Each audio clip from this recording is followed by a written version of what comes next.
Hello. Hello, everyone. Can you hear me all right? Ah, yeah.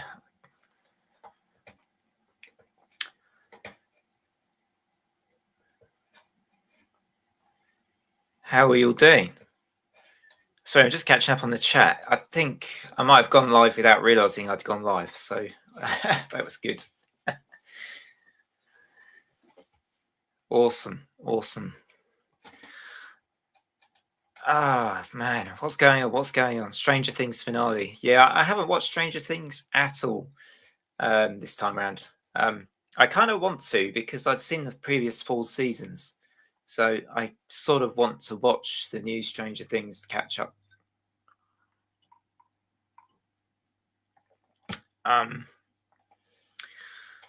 Yeah, we actually I will talk a bit about Is It That Bad later as well. I'm going to talk a bit about Dark Horse Discs and Is It That Bad. I know there is a Five Finger Death Punch one coming up, isn't there? I think. Yeah. I just filmed a 15-minute rant. What is that, on Stranger Things or on Five Finger Death Punch?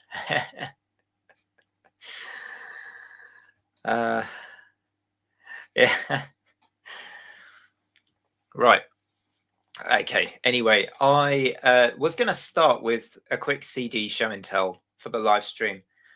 So I will do that, and we'll just kind of chip into the chat as things come up. Go with the flow, kind of live stream this one. Not super prepared, but I'll do my CD show and tell. I do want to talk a bit about upcoming content on the channel. In particular, videos coming up for this month and possibly a bit on videos coming up for next month. Also, I'm going to just talk a little bit about Tom's Tomb as well, because Tom's Tomb of Horror has got some videos lined up too. And since I probably wouldn't do live streams on Tom's Tomb at the moment because it's got like 15 subscribers, so I probably wouldn't do a stream on that channel at the moment.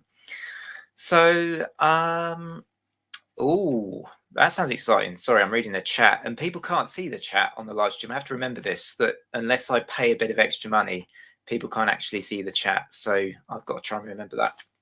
Anyway, so first up of my new CDs, some which I got over Christmas. Actually, some of these I got as gifts, which was very nice of my family. Other ones I've been out to buy. The first one, Between the Buried and Me, The Blue Nowhere, was my number 7 in my year-end list. And yeah, love this album a lot. It was the 11th studio album from the band, first without Dusty Waring on guitars. And yeah, I've been loving this one quite a bit since it came out. As I say, made my top 10 on my year-end list. I think it made quite a few top 10s actually that I've seen, because I'm sub to a lot of kind of proggy channels, channels that like prog.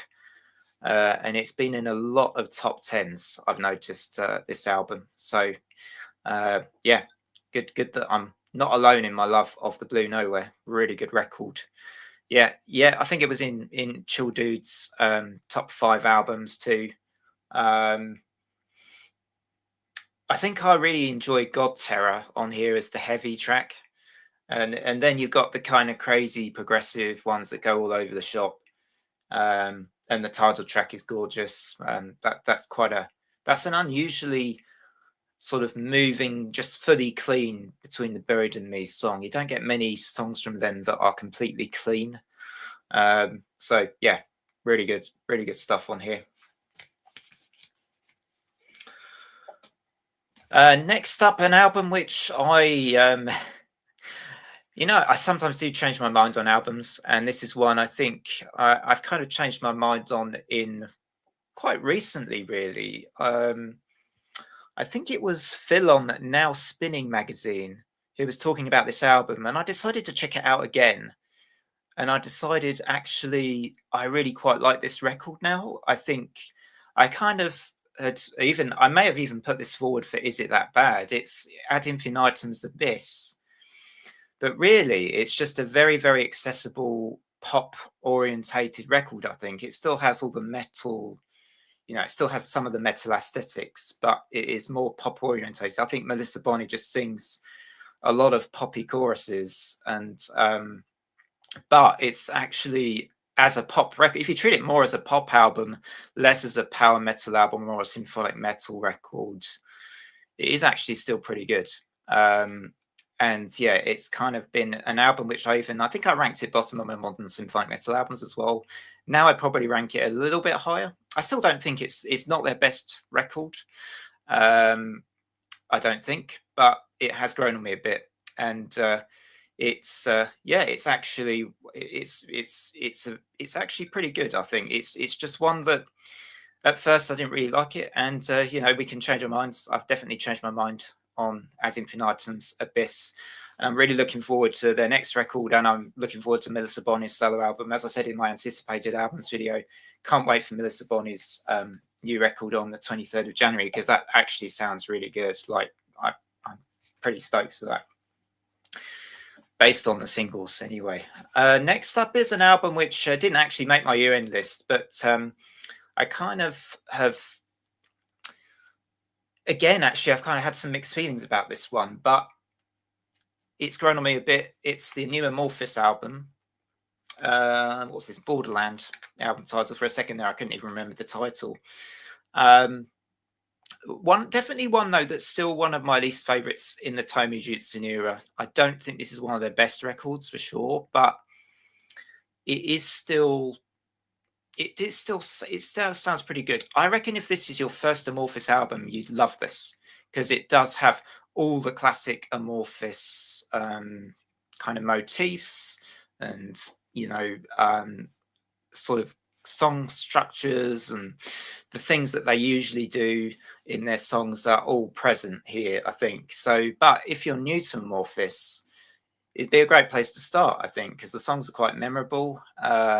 It's just if you've listened to all other, like I have, I know the Amorphis discography, I've listened to all their albums and all the Tomi albums, it just sounds very, very Amorphis in the Tomi era. But I mean, it's still really good. I think it's still good. I mean, it didn't make my year-end list, as I say, but I got it on CD at Christmas. Where does that leave me now? I have got another album which I feel maybe similarly about, but I actually do really like this. I think it's Testament Parabellum. And I think this one has had, again, quite a mixed reception, although I've seen it ranked really high on some year-end lists. And to be honest, I haven't listened to it a lot since I got it at Christmas, because this was a Christmas gift. So I haven't listened to it a ton. I've probably listened to the other ones that I've got in my collection here a bit more. But pretty cool. Rocco has asked about if I like the Amorphis record less than Am Universum. No, I definitely like it more than Am Universum, I think. Am Universum isn't too bad, but I think that one I ranked bottom when I did my Amorphis ranking. I think this one is probably pretty low down in the Tomi era. But it's not bottom, I don't think. I still think it's pretty good. It's just, you compare it to Skyforger, to Silent Waters, to Under the Red Cloud, Queen of Time, Under the Red Cloud, absolutely amazing Tomi albums that are quite recent too. As Queen of Time was 2018, wasn't it? Under the Red Cloud was 2015, and those two are really fantastic. Like, those are top tier Amorphis records to me, and they're within the last kind of 10 years or so. And I quite liked Halo, but again, I'd say Halo is kind of on a similar level to this. I wonder if the next one we get from them will be more like Amorphis Gold, but I think they just need to maybe just make a very slight change to their sound. I don't think they need to necessarily completely do anything new, Amorphis. I don't think they need to do anything, like, they don't need to completely change their style, but I think they could maybe just throw in something slightly different to some of their songs, or just maybe take a different approach to how they're writing them, just a touch, without losing, necessarily their sound. I don't know if that makes sense. So next up, what have I got next? I have got so I've got this project actually that includes Glenn Hughes. You might know him from, because he was in Deep Purple, I think, for a little while. It is Black Country Communion. This was their debut album from 2010, and Glenn Hughes is in this band, but Glenn Hughes has been in a load of things. He's been in so many different things. I saw him live actually back in October or November, and his voice is like, and he's now 74 or 75, something like that. And I saw footage of him singing live from about 15, 20 years ago. He sounded better live now than he sounded on that footage from 15, 20 years ago. It was something else.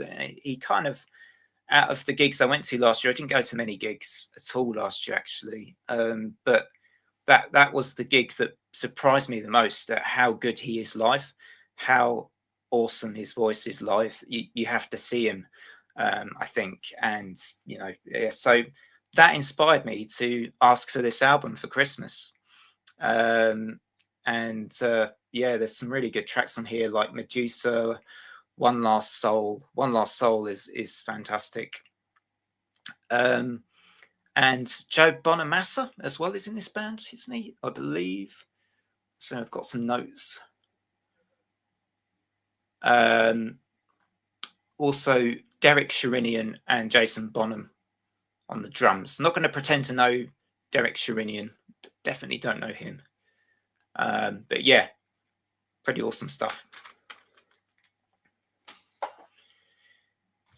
And my next album, I'm just going to take a swig of Diet Coke.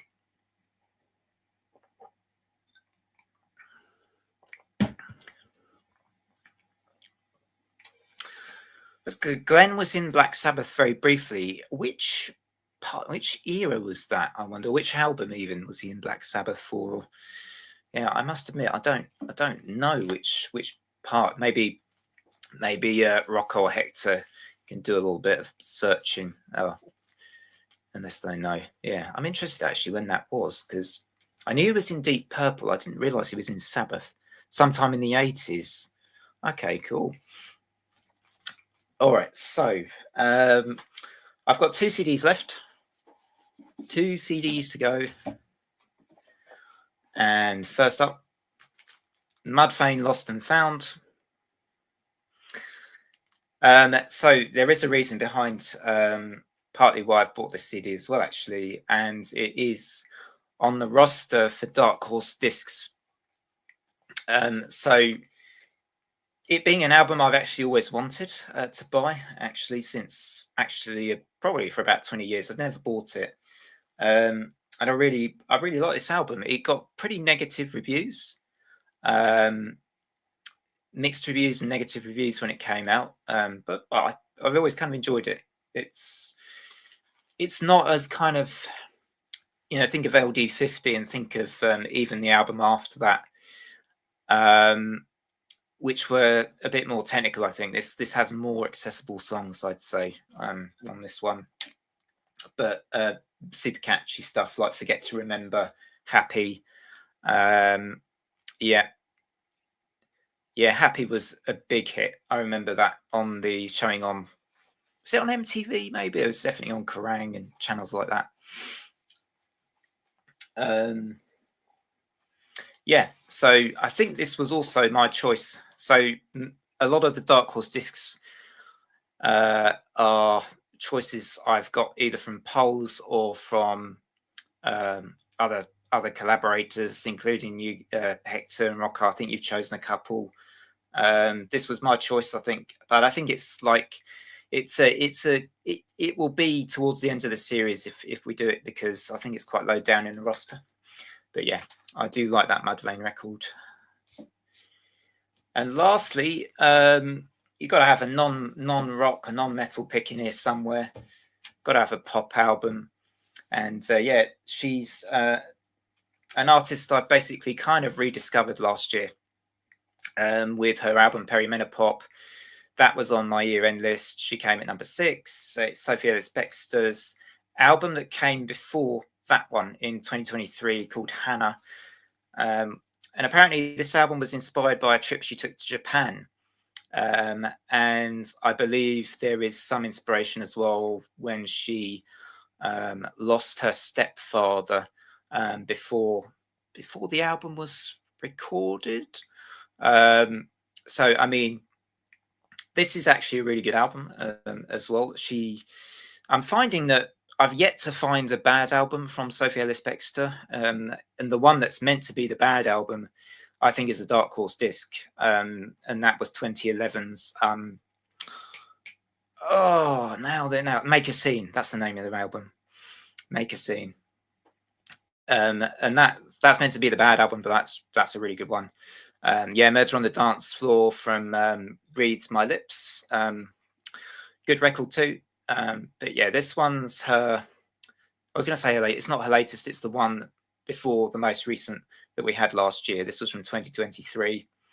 And yeah, really good stuff on here. Really enjoy songs like Breaking the Circle, Lost in the Sunshine, He's a Dreamer.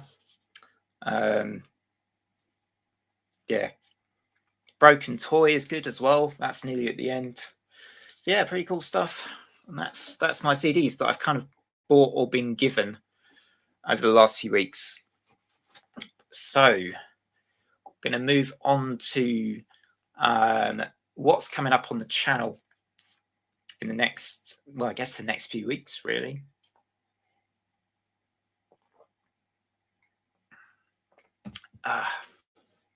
Right. So coming up on Tuesday, we've got my top 10 albums of the decade video. And yep, that's going to be basically covering lots of albums that I've talked before about on the channel, but also some that never made the year-end lists, that I basically got into after publishing those lists, sometimes in some cases in later years, because you're listening, it never stays stagnant. You're always listening to, you're always kind of, for me anyway, I'm always kind of trying to revisit albums from years gone by, or discovering new stuff, whilst I'm also trying to keep on top of everything that's coming out that I think I'm interested in the current year. So like as YouTubers, I mean, as Hector and Rocco will know, you're trying to follow what's coming out now. But whilst doing that, you don't want to kind of forget everything that's come before. And the Albums of the Decade video for me was a good way of revisiting albums that I've done since I've been on the channel, and sort of deciding, what is it, which albums do I still revisit? Which ones do I still enjoy now? And it's really interesting to do, because you realize that the albums that you thought you might keep their spots aren't necessarily the albums that have kind of kept the spots for me. It's sometimes the albums that I put 4th or 5th in my lists that I now regard as actually for that year albums of the decade. But most of I guess, like, you can still expect to see some same albums from my original year. So it's not a complete rewriting of all my year-end lists, put it that way. But yeah, you'll see some familiar names on there, but some surprises as well. So yeah, so I'll be doing the 5 honorable mentions in that video, and then the top 10 albums of the decade for me so far, with the caveat that we've still got 4 years to go. So yeah, still got 4 years of music before you can really do the final 2020's top 10 list. Rocco, I don't really have that problem because I don't review new releases. Yeah, that's true, actually. Yeah. I suppose we sometimes chat about them on Is It That Bad? So you get the bad releases to talk about, the bad new releases. Awesome. So what's next?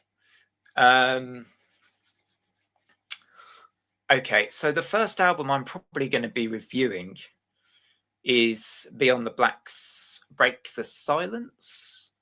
So that is one that I have.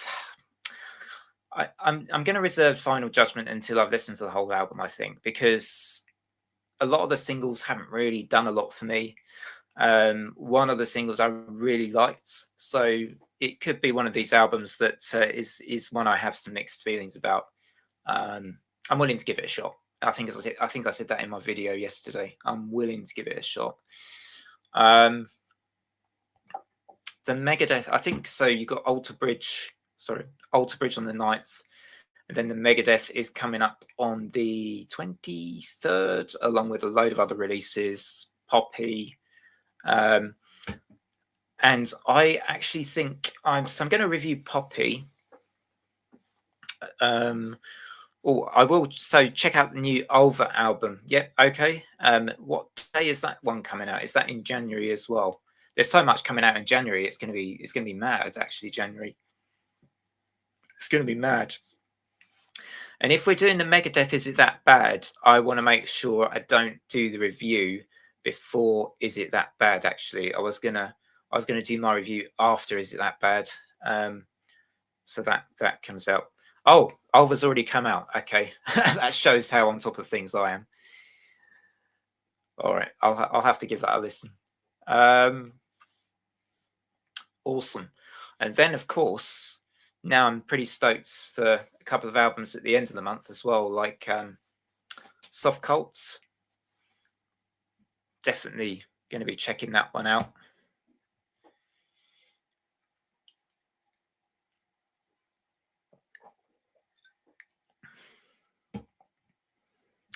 I've got a feeling that Soft Cult might end up on my year-end list. It's just you just get a gut feeling.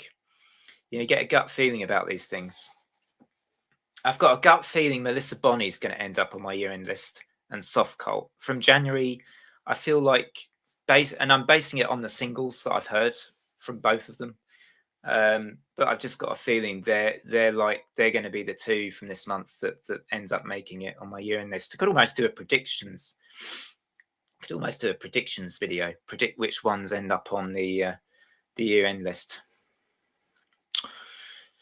Could be interesting. I think so. There's a band which actually I forgot to mention in my anticipated albums video, and I was kicking myself afterwards.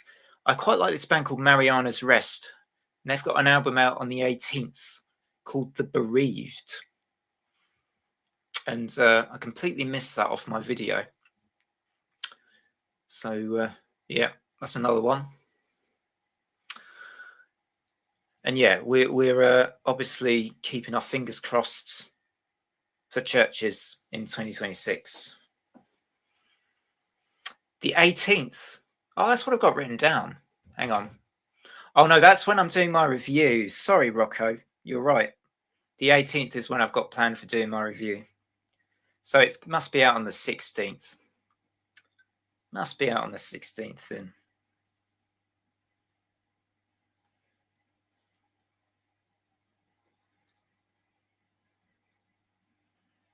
Just trying to find it now.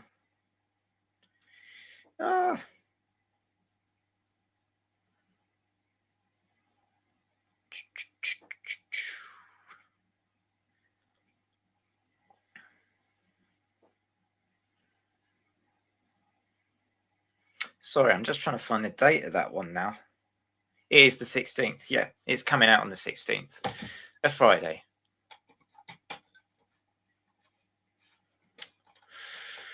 Oh, right. What else have we got? What else have we got coming up? Certainly on the channel, we've got Dark Horse Discs. And we are doing Paramore first. Paramore, All We Know Is Falling. And that has been an album that I've been enjoying listening to recently quite a bit because I didn't know it very well. I put it on my poll along with a few other pop punk records, and that was easily the most voted for album. And I think I can see why now. It's getting to know it more and more. What a great record. Yeah, what a great album that is for a debut as well. Is it right that Hayley was just like 16 or something when they released that record as well, which is even more amazing. It just shows age is just a number, isn't it? It can go both ways. You can be 16, you can be in your 70s, you can still release great music.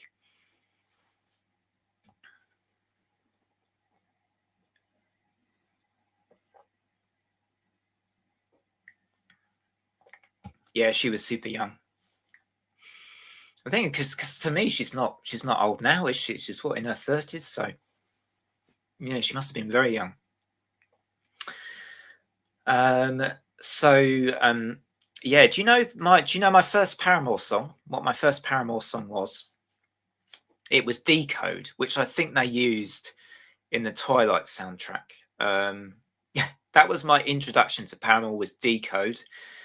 If I'm right, Rocco will be able to check this for me, I'm sure. But I think it was a bonus track on their third album.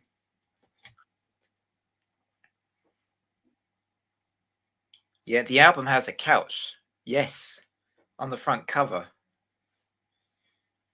Yeah.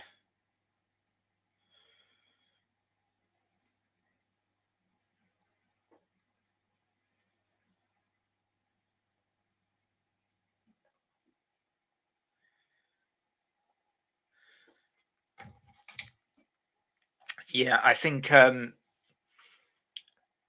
was actually planning to just make sure I know the rest of their discography as well, because I don't know all of their albums, Paramore. So I was going to try and listen to, well, if I can, all of them before the Dark Horse disc episode we're filming next Sunday. And actually, that's reminded me, so we got Pirate Novelist joining us, I think. I might need to forward Pirate Novelist the link if Pirate Novelist is joining.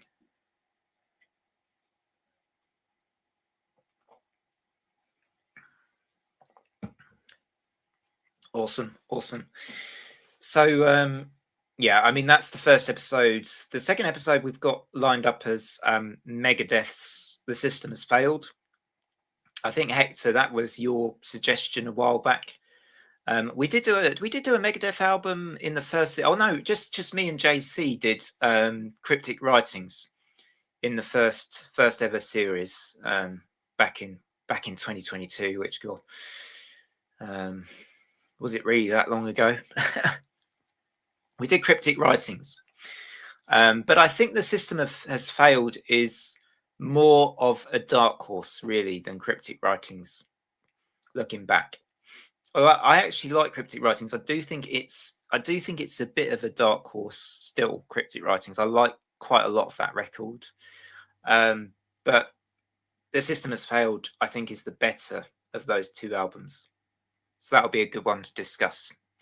When Megadeth was good, I think they were good. I mean, to me now they're very hit and miss, but they're very, very hit and miss now, I think, for me. The last album I really liked was Dystopia, and that's when I saw them as well live for the first time. Was just before Dystopia came out. Yeah, I like Dystopia. I don't know.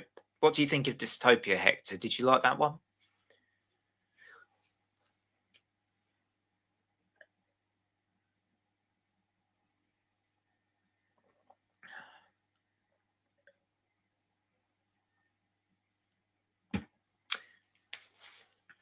All right, Conscious. I was going to do a bit of an update on. Yeah, Dystopia was pretty cool. Yeah, so we've got more Dark Horse Disc episodes. The other Dark Horse Disc episode that I'm hoping we can do with, because it was Brady's pick, was the Thrice Palms, which is a really good one, a genuine dark horse, I think, and an album which I loved. That's one of the only Thrice albums I've listened to properly, anyway, and I really like that album. It's got some really nice, like, kind of. It's got some ballads on it, hasn't it, as well? That record, that Thrice album, really, really good. So yeah, we're definitely have Brady on for that one because it was his pick. So I just need to find a date. Brady, the best looking YouTuber. He's got Hollywood good looks, hasn't he? Is Brady? Hollywood good looks. Yep, Rocco's. You got your System of a Down one coming up too. Yep, yep. I think that might be after the thrice one on the list, but we'll do it whatever order works for people. You know, I'm not going to be like super strict about it. We'll just do when people are available on it. Although normally for me, Sundays are the best day. Sundays are my most available day. Yeah, yeah, yeah. Steal this album. Steal this album. Yeah, I remember when that came out. I totally remember that. That takes me back.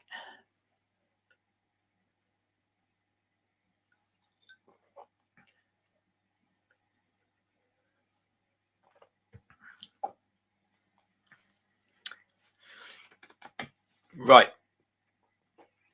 I'm just going to do a quick update on Tom's Tomb of Horror. A quick plug on Tom's Tomb of Horror before I completely forget and go off stream.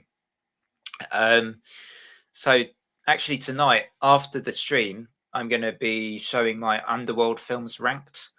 A series which I revisited recently for the first time in years. I used to quite like it when I was the first film came out when I was 18.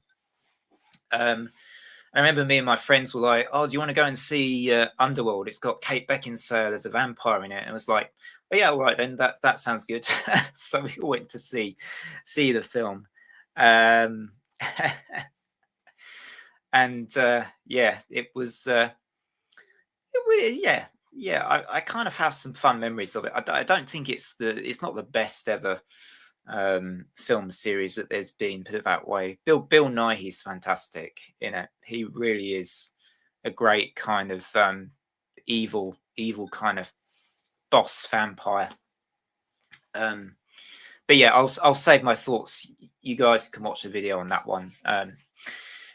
Most people for the Green Man are probably here for the music stuff. But yeah, I'm also going to be doing another Saw film ranking on there, which is probably the next one after I've done the Underworld. And I have done Saw before. I know I've done Saw before on the Green Man. But I think I kind of have a couple of fresh takes on it. And I've done re-rankings before.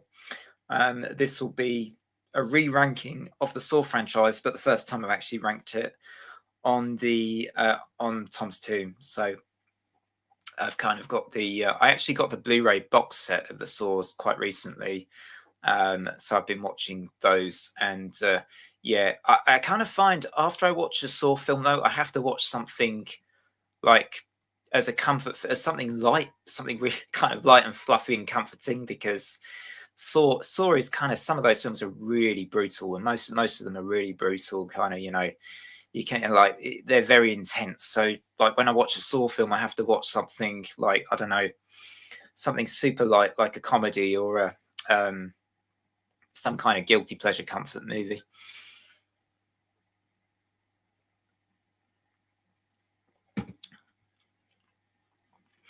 I'm thinking of video about best movie soundtracks. Yeah. Yeah, you could do a video on that. Yeah, that would be a good one to do, actually. I have many. I think I said in my Christmas video, my all-time favorite is Blade Runner. Possibly always will be. I don't know. I've got a lot of favorites that are all John Williams soundtracks. A lot of the John Williams, like the Superman theme, the Indiana Jones theme, the Star Wars theme. He's done so many great themes. The Bodyguard. Hector, are you saying Blade Runner is a bad film? I'll tell you a story though about Blade Runner. I watched it first time when I was 14 years old, and I didn't get it at all. And I thought, what was that all about? I revisited Blade Runner again when I was 7 years later, and I thought, oh, hang on a minute, I kind of get this now. This is kind of really arty, and it's sort of beautiful in a way, the way it's filmed, and I started to appreciate it more and more each time I watched it again. And now it's one of my all-time favorite films. I think it's such a well-made, um, like visually and sonically, just such a gorgeous film to watch. It's almost kind of chill watching it. You know, if you watch it, it's like it's kind of an ambient experience. You're just getting like almost kind of sensual in a weird, strange sort of way. Yeah, Blade Runner is good. Yeah, yeah. So, what was the good soundtrack, bad movie? What was the good soundtrack, bad movie, or is that the video? Oh, that's the video. Is it that you're doing good soundtracks from bad films or something? Maybe. Yeah. Is it that bad, but for films or something? Well, that's an idea actually. Is it that bad, but for films? Yeah. I did not mean Blade. I was going to say, if you said Blade Runner is bad, that is like maybe my one of my all-time favorites films. Hector, I was going to say, you think Blade Runner is bad? No way. Batman Forever. On Is It That Bad? That would be a good Is It That Bad film. Last Action Hero. Yeah. Is Last Action Hero an Arnie film? Have I got that right? If I remember that correctly?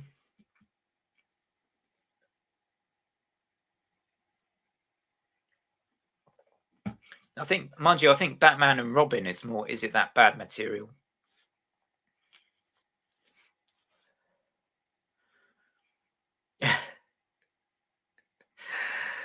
But being Matthew saying Songbird is a bad song. Yeah, I remember that.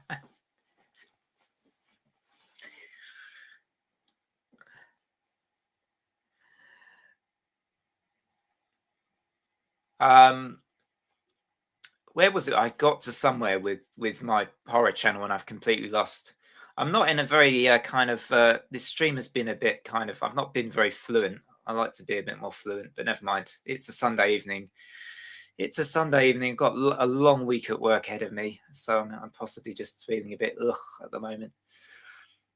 A bit tired.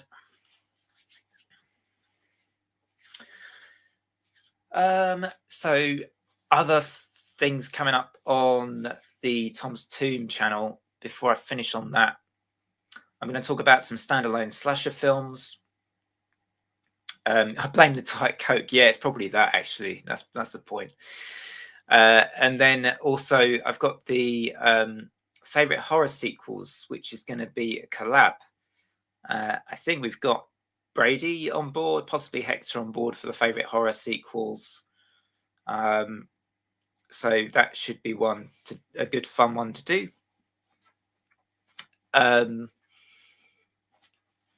And for I've got an idea or two for Valentine's Day to do something that is Valentine's themed, almost. So perhaps either my favorite horror couples, which I was going to do last year, and I kind of never got around to it, but I thought favorite horror couples would be quite a good one to do.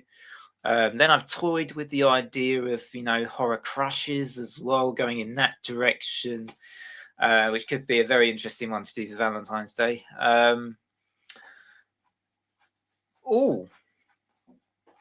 Hector, getting many congratulations.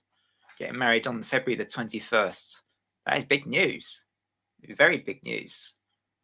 21st of February. Wow. That's not too far away either. That's coming up pretty soon. Pretty soon. That, incidentally, February the 21st. Yes, that's a family birthday for me. Actually, is on that day too. So I don't forget that day because it's a family birthday.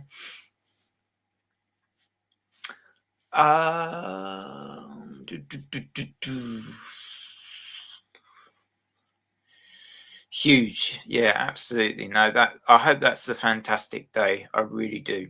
I hope that's a great day for you. Should be awesome.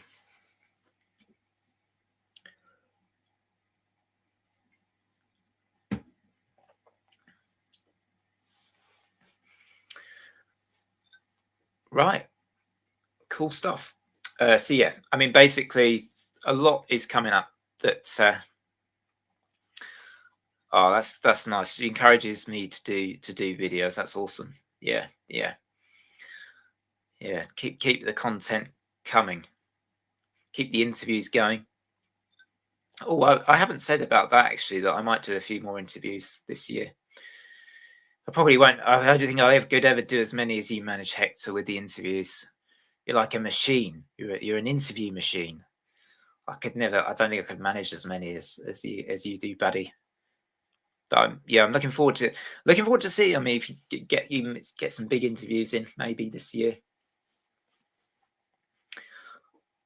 Oh, Alkaloids. Oh, that's is that the tech death band? Are they a technical death metal band? The Interview Nater.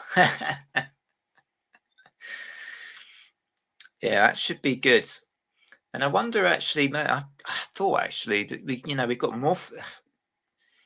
Morphied releasing that album as well, haven't we? And that sort of you could almost do an anniversary video or some kind, or I don't know. Could perhaps interview them again even. That should be good. That record, actually, that is one I haven't mentioned on this stream. Morphied's Mental. It's called Mental. The album's called Mental.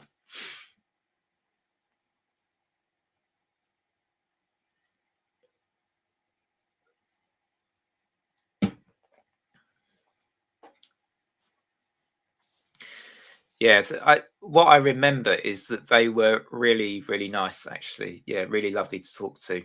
Really nice to chat to them. Yeah, I don't think I think they're independent, aren't they? They're completely independent of labels. I don't think they're part of a label, which perhaps is why it's also like they're easy to contact. I don't know. So you usually have to go through an agent or two, don't you, before you get to the interview itself. Yeah, it would be great. Would be great to chat to them again.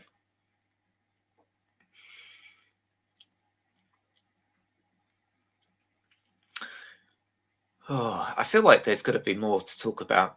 Got to be more to talk about. Well, obviously, lots of bands that I'm hoping release albums that I just don't know if they will or not. I had wondered if Slowdive might release one. For those of you who don't know who Slowdive are, classic shoegaze band, kind of released 3 albums in the 90s and then went almost, a bit AWOL for a while, and then they came back, big comeback in 2017. And they've released 2 albums since their comeback, 2 full lengths. Those were the self-titled, and they released Everything Is Alive in 2023. So it would be 3 years this year since their last record. I think it might be another year or two before Slowdive release again, because I think I don't mind waiting. With artists, I don't mind waiting an extra year or two if the album is better because of it.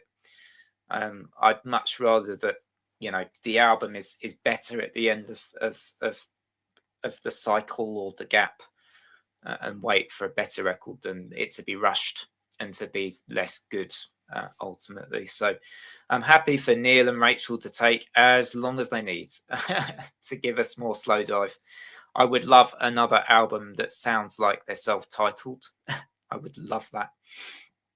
Or maybe another Suvlucky 2, the sequel.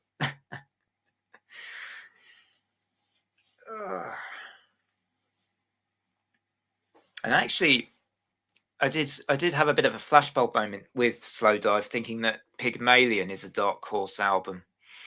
Pygmalion by Slowdive is a Dark Horse disc, I think. I listened to that recently and I thought it's actually really quite good. It's just quite different. New Radiohead this year, The Cure. Oh, The Cure. Have they got an album coming out this year, The Cure? The Cure. Or is it one of these rumoured ones? New Radioheads this year, yeah, maybe, Rocco, maybe. Best I can do is Operation Mindcrime 3.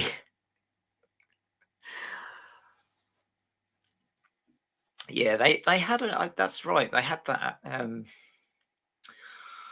Yeah, they did have a recent album last year, not last year now, year before last year.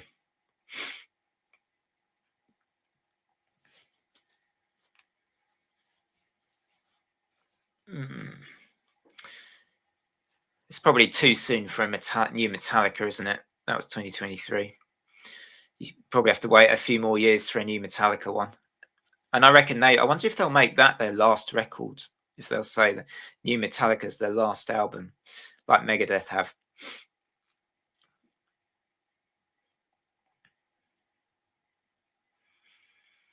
Oh, there's a rumor for The Cure they had many songs ready. Yeah, it's possible, I guess. Yeah.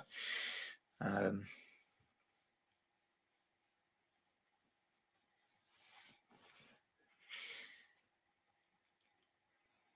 do a Megadeth cover.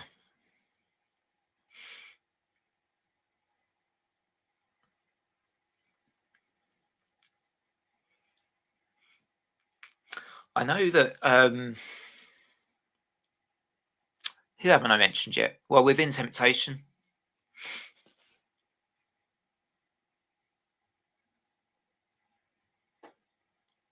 Metallica, Sweating Bullets. Yeah.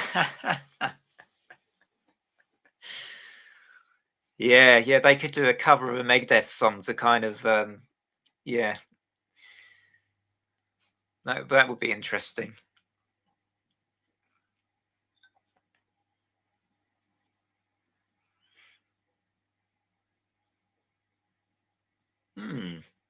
They could probably Sweating Bullets Metallica could do quite well, I think, as well. I mean,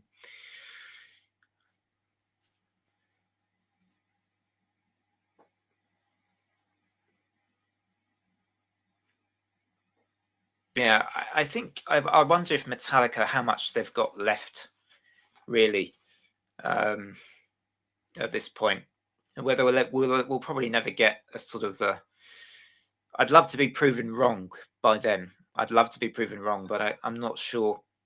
You know what they've got left that's gonna wow me. But I'll try not to be too cynical about it because you never. I mean, they might release something great. They might release something great. Symphony of Destruction. Yep. Yep.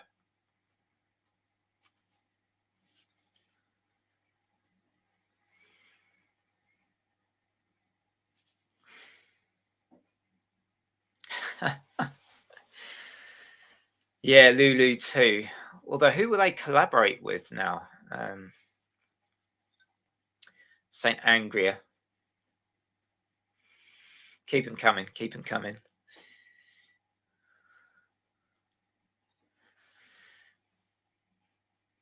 I mean, with Saint Anger, if they kind of redid it, but with, I mean, I suppose first of all with better drum sound,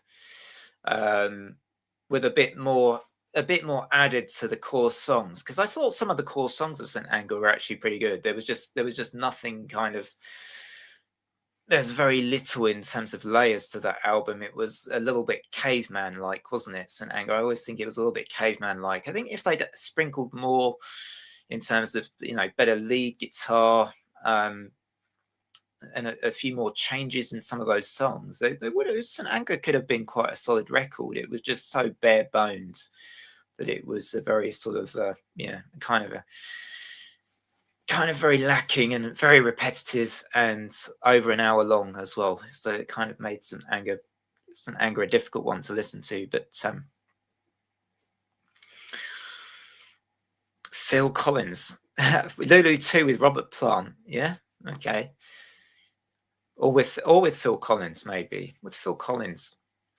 I'm trying to imagine a Metallica and Phil Collins record, what I could sound like. I mean, okay.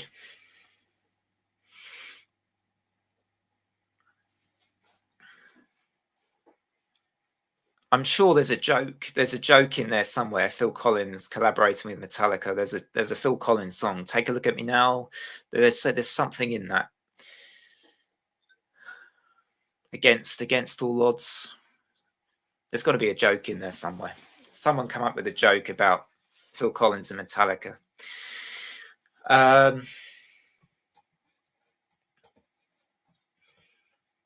All right, I think I'm coming to the end. I'm probably gonna sign off this live stream now. Yeah, I'm sorry. I've been a little bit all over the place. I did have a plan as well. I did have a sort of plan for this live stream. I've just been absolutely all over the place, drinking Diet Coke and pausing every now and then just to kind of, I think probably sleep wouldn't be a bad thing for me tonight. Hopefully I'll get some sleep. And yeah, thanks Hector and Rocco for joining the chat and making it a bit more entertaining. And yeah, looking forward to Paramore. All We Know Is Falling. Is It That Bad? Megadeth. Oh, the Five Finger Death Punch. I'm not sure. Have you sent the link for the Five Finger Death Punch? Not sure if I've had that yet. You might have sent it, to be honest. I may have missed it. I might have missed that. Until It Sleeps. Until It Sleeps. That's a good song. That's a good song, actually, that one, isn't it?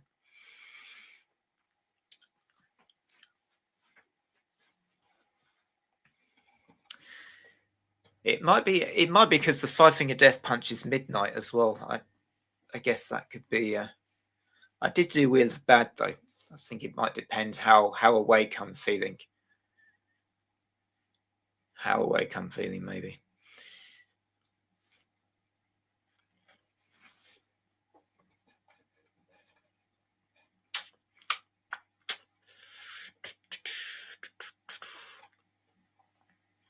Yeah, well, let me know when the Megadeth Is It That Bad is too. I definitely want to. I'll be on board for that one for sure.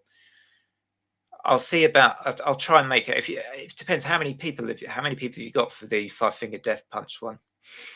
You got a good few people for it. Otherwise, I don't mind. Obviously, midnight is. I might just be half asleep. Having made it through 2 hours though on that other one, I should make it. It's just going to be a shorter episode, isn't it? It's not going to be 2 hours, so maybe I can chip it. Huel.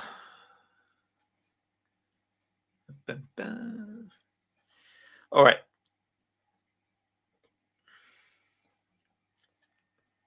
Yeah. 8 p.m. your time, which I think is midnight, isn't it? My time, something like that. Something like that.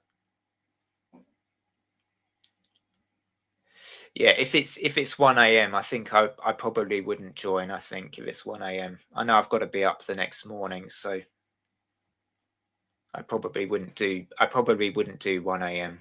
I'd maybe do midnight. I'd do midnight probably.